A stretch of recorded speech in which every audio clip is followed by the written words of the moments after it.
want to change. Why can't everything stay the same? I don't want to change. Why can't everything stay the same? One day even more showed up, a whole new batch. Gotta protect my heritage. I gotta start from scratch. Meet the Patriot.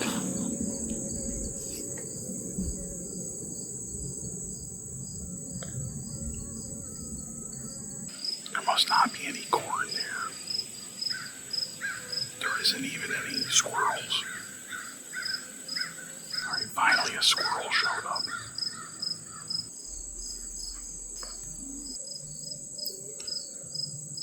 Old Pants is kind of feisty.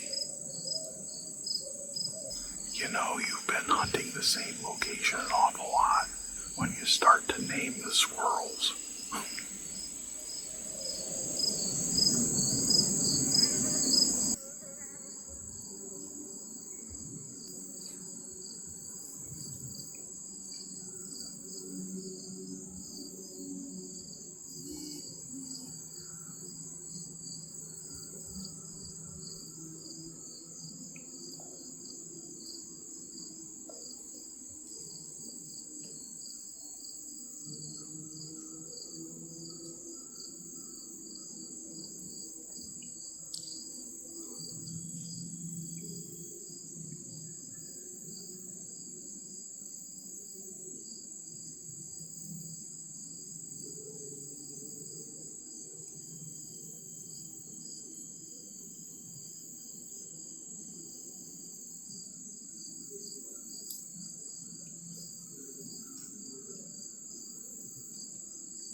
"4 a.m. is awful early." Man. We'll make it work. Give you a quick look at my camo, obviously, but my scent-free routine, if you want to see that real quick. Kind of hard to stay scent-free in a hotel, but here you go. That's the stuff I use. Love that stuff. Love the company, Wildlife Research Center. No particular reason why I like them other than I just find myself using that stuff an awful lot. But I take a shower with that stuff first. Then there's my antiperspirant. And I got this little doodad right here that I plug into the wall when I go. We'll plug it in now. Let that run. Basically, you can run a 10, 20, or 30-minute cycle. I just run a 30-minute cycle when I'm not here. And it just let it run in the background. It's ozonics. It just sort of cleans the air, especially around the bathroom. The Scent Crusher Tote. This thing, you would think this is a big pain in the neck to carry with you, but I throw it in the back of the truck. Plus, I load it up on the way down here. That's what it looks like on the inside. I just reassemble it. I carry all the gear right with it on the inside there. Plug it in, to the hotel outlet. But I carry all my gear, my bags of clothes, all that stuff. Put all that in here, and then I throw it all over the bed and spread it all out when I am in the hotel. For what it's worth, I always carry my backpack in a scent-free and unscented garbage bag, right? Unscented garbage bags, got a whole bunch of those. We only buy those just so I can use them for my clothes. Carry all the clothes in there, and I also have my boots in something like that in the truck. And of course, scent lock. So that's my scent-free routine if you're interested in that. Does it work? I think it works. So I just keep doing it. It's part of my routine. Hopefully you have your own crossbow hunting routine as well, and hopefully it's working for you. As you've seen in these vlogs, I had 20 deer around me at one point for over an hour, and they didn't smell me or anything like that. They were anywhere from 15 to 30 yards away for over an hour. Did you notice last night I had a raccoon that came in? That was pretty cool. Haven't seen a raccoon on a corn pile ever. That's in, over a decade of coming down here and hunting, 14, 15 trips or whatever. And we had a fawn come in. Is it the same fawn that I just shot its mother? I don't know. It could be. But it just goes to show that even the fawns with spots, if they're eating the corn, they're okay without their mothers. Don't worry about that. Shoot the first doe that comes in that you can fill a tag with. Pretty much for me, it's the first doe that doesn't have spots. That's... I feel really good about doing that. This fawn's fine. It comes in. It did run off when the feeder went off at 6:30. I was watching my phone for the time, and I'm like, oh no, the feeder's going to go off, and this poor thing's going to get scared. And sure enough, it did. It ran out of there, and it didn't come back. Actually, the timing is everything. If deer are on a pattern where they were going to come in at 5:30, and then they hear the feeder go off, it scares them. They don't come in. I don't know. It was awful hot yesterday. That might be why I didn't see any deer. I did have a doe come in at last light, but she never went to the feeder. And I think the fact that other deer are not at the feeder at dark makes it less likely for any deer to want to come in, right? They need that confirmation of deer at the feeder. So this morning should be pretty good. This morning I'm getting out there bright and early. I'll be there in the tree stand by 5 o'clock in the morning. Don't worry. The Dunkin' Donuts here opens at 4:30. So we're going to be okay. But I'll get in nice and early, and that feeder goes off at daybreak. So hopefully when I get in there, the deer come in. I'd like to see the buck that I had on my first trip down here last weekend, right? There was a buck in the background that I couldn't even see until I went back and looked at the footage on the camera. And then I found that this buck had been in there. So that's pretty exciting. So maybe he'll show up at some point this morning. So last night you got introduced to the Patriot. Ooh, look at that. That is a pretty cool crossbow. I do love the Killer Instinct SWAT X1. And as you can see here, this particular SWAT X1 has the Tacticam mounted on it. I put black electrical tape over the buttons so they don't glow in low light and alert deer as to my presence. And I've got a little cap here from Backyard Broadheads on the front. And it's too bad. It's a handy little product. It's too bad that they aren't going to be making that Tacticam anymore. And I have a Burris Oracle X on here, of course, my scope of choice. I have a little bubble level that I super glue on there. You can find those on the gear page, deathbybunjie.com's gear page. Just go to the gear page on that website, and you'll see it. A whole bunch of other gear on there, too. This one, you can tell them apart, however, because I have customized it with the American flag grips. How sweet is that? It is the Patriot. It's pretty appropriate for me, number one, being an American, and number two, the fact that it's an election year. It's pretty cool. So there you go. The Killer Instinct SWAT X1, the Patriot. Ready to go. These were sent to me by a friend of Bunjie. Thank you very much. How cool is that? You can see them because they're red, right? Everything, they make everything black, which is cool, don't get me wrong, but it's hard to see stuff, so nice to have some red on here. And if you open it up, these are so much easier to find than a black zipper. Wow, is that cool? So thank you very much.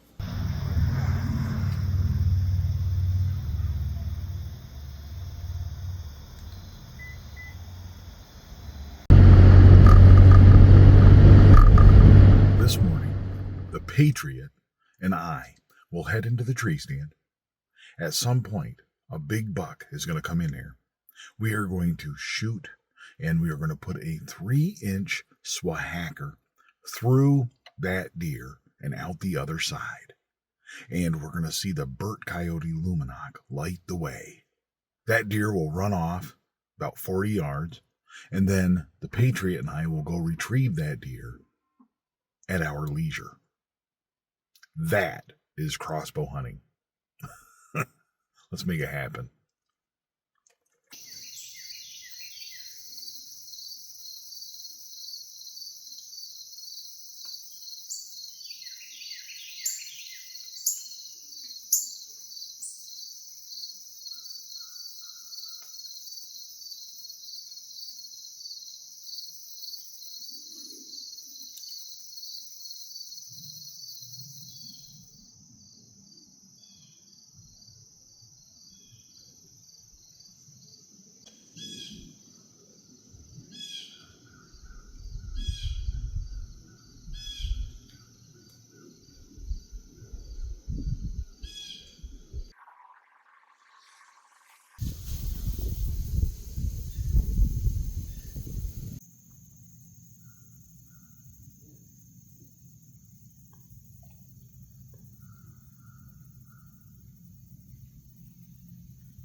Well, that's a wrap. My prediction did not come true.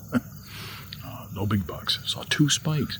One spike came in, and then he's looking over his shoulder like, hey, somebody's coming. I'm getting all excited. And then it was another spike, and they just traded off and on. Eventually, they both were here, and then they eventually both left. If you look down there, there is my decocking arrow that I left here last night. When you talk about your habits, routines, and practices, it's a lot easier to build those habits, routines, and practices when you use one gun. I have talked about this before. I am a one-gun kind of guy. Beware the man who shoots one gun, because he knows how to use it. And you get really good with it. And for over a decade, that one gun was Bunjie. Bunjie's now retired, right? My one gun, hopefully, this guy right here, the SWAT X1, that's become my one gun. And last year, I got so comfortable with that, didn't even bat an eye, big bucks in front of me, didn't even blink, didn't get my heart beat up at all, because I knew the equipment was going to function. I knew it would perform. I knew I could get the job done. Now, had that little mishap with the Raven R29X, right? Stepping outside my comfort zone into a fast crossbow, the ultra modern speeds of 450 feet per second, and kind of set me back a little bit. Then I come down here with the OB, and we're back to our old ways of spining deer and having those issues. You know, one gun. Pick one gun. So now I've got one gun, the SWAT X1. Last year we were on a roll. We were on a roll. And I kind of got set back this year. Squirrels. Got to get our momentum back. Tonight's the night. Still, it was a really nice morning. I mean, cold this morning. I thought I would have expected more. Like I wrote about in my book, Death by Bunjie Crossbow Method, opening day is the best day, right? Kind of only goes downhill from there in a lot of ways because of hunting pressure, because of me. I'm the only one been hunting this stand. I've been in and out of here, and the deer catch on to that. Over time, they catch on. When you have 20 deer here the first night, they tend to sort of catch on. You know, when I got out of the stand that night, they had moved on by the time I got out of the stand, but there was a couple off in the distance, I am sure. I have tonight, and then I'm done. Then I'm heading back home. Fingers crossed. Hopefully we can get the Patriot on a deer. All right. Grab that. Woo. Back in business. Got a medium. Straw's a little long. I should bring some kind of scissors or something to shorten the straw up. Or buy the size that matches the straw. That would work too. I'm getting all geared up. I am going back to the same stand, going back to that little clearing with the feeder. I just can't get that buck out of my mind. You know, he hasn't shown up, so we're due, right? We're due. I don't know if that's a hunting strategy or not, but it seems like one.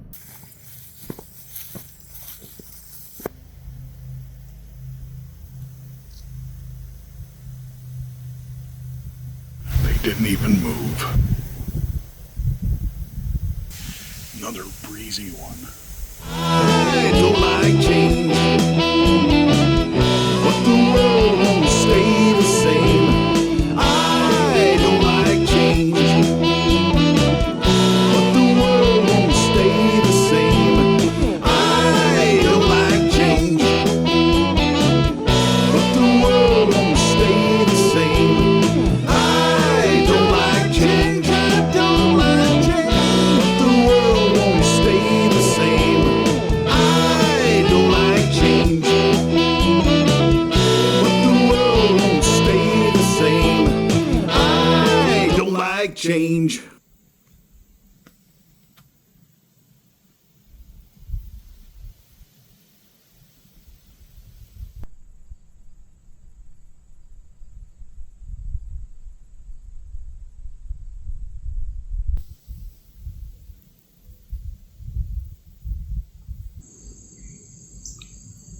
The feeder just went off. So we're down to 1 hour before sunset. It's prime time.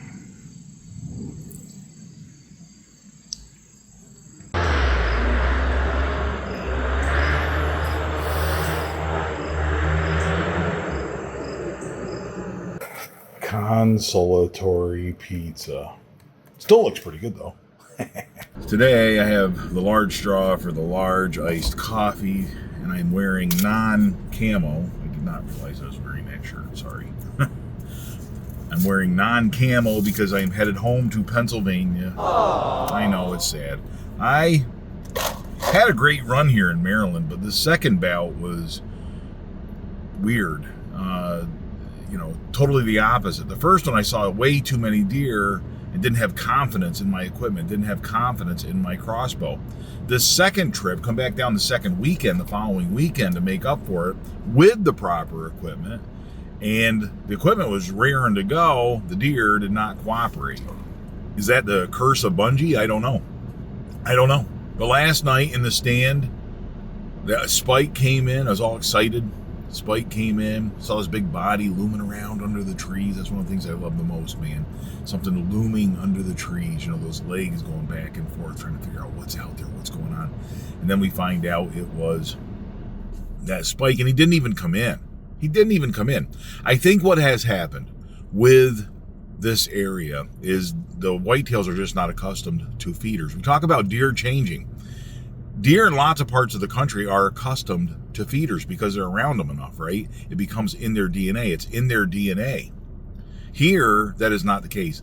The deer, when you saw how that fawn reacted, she's sitting in there. She's at the feeder, and that feeder goes off right next to her. She bolts out of there. That was very stressful for her. That fawn didn't come back. That fawn never came back in the times that I was there after that. Maybe they get used to that over time. Maybe they become accustomed to that. But I think it's a thing where they have to be exposed to it longer. So deer do change. They can become accustomed to that. Right now, that feeder, if that goes off in their presence, it is very stressful, and they flee because it's a threat they don't understand. And it takes a while for them to understand that it's not a threat, that it's not going to hurt them. Maybe over time that happens and deer can change to adjust to that. We talk about times change, right? And even deer change. That's the theme of this year's Crossbow Seasons, right? For me, here on Death by Bunjie. Well, unfortunately, that concludes Maryland for us. Or does it? Actually, it doesn't. It doesn't conclude Maryland. Genevieve and I are coming back. Yay, Genevieve. I know. I'm excited to have her hunt again with me. So I am excited about that. I can't wait to come back to Maryland. Can't wait for the Pennsylvania seasons either. Those are the highlight of my year every year. And it's just nice to get the equipment tested out. It's a good thing we went through all this in the early crossbow season, what I call the early crossbow season. The early crossbow season to me is Maryland, or some kind of hunt where I get to test out my gear ahead of the Pennsylvania crossbow season. The Pennsylvania crossbow season, well, a lot of people call the archery season, right? But we're crossbow hunters. It's the crossbow season. 43 days of awesome, or whatever it is, right? We have a fantastic time during that. We have a second crossbow season, what a lot of people call the rifle season, but I call it the second crossbow season. And then we have the late crossbow season, those weird dressed guys going out there hunting with their muzzle loaders and all that good stuff, their flintlocks. And then we have the spring crossbow season where we get to chase turkeys, right? And then we have the summer crossbow season where we get to shoot woodchucks and groundhogs or whatnot, whatever you like to call them. My point is I can hunt all year long with a crossbow. That's my point. They're all crossbow seasons. There are only crossbow seasons. Everybody else, the rifle guys, the flintlock guys, the compound bow guys, they just happen to have permission to hunt in our crossbow seasons. Don't forget that. Until next time, all hail Bunjie.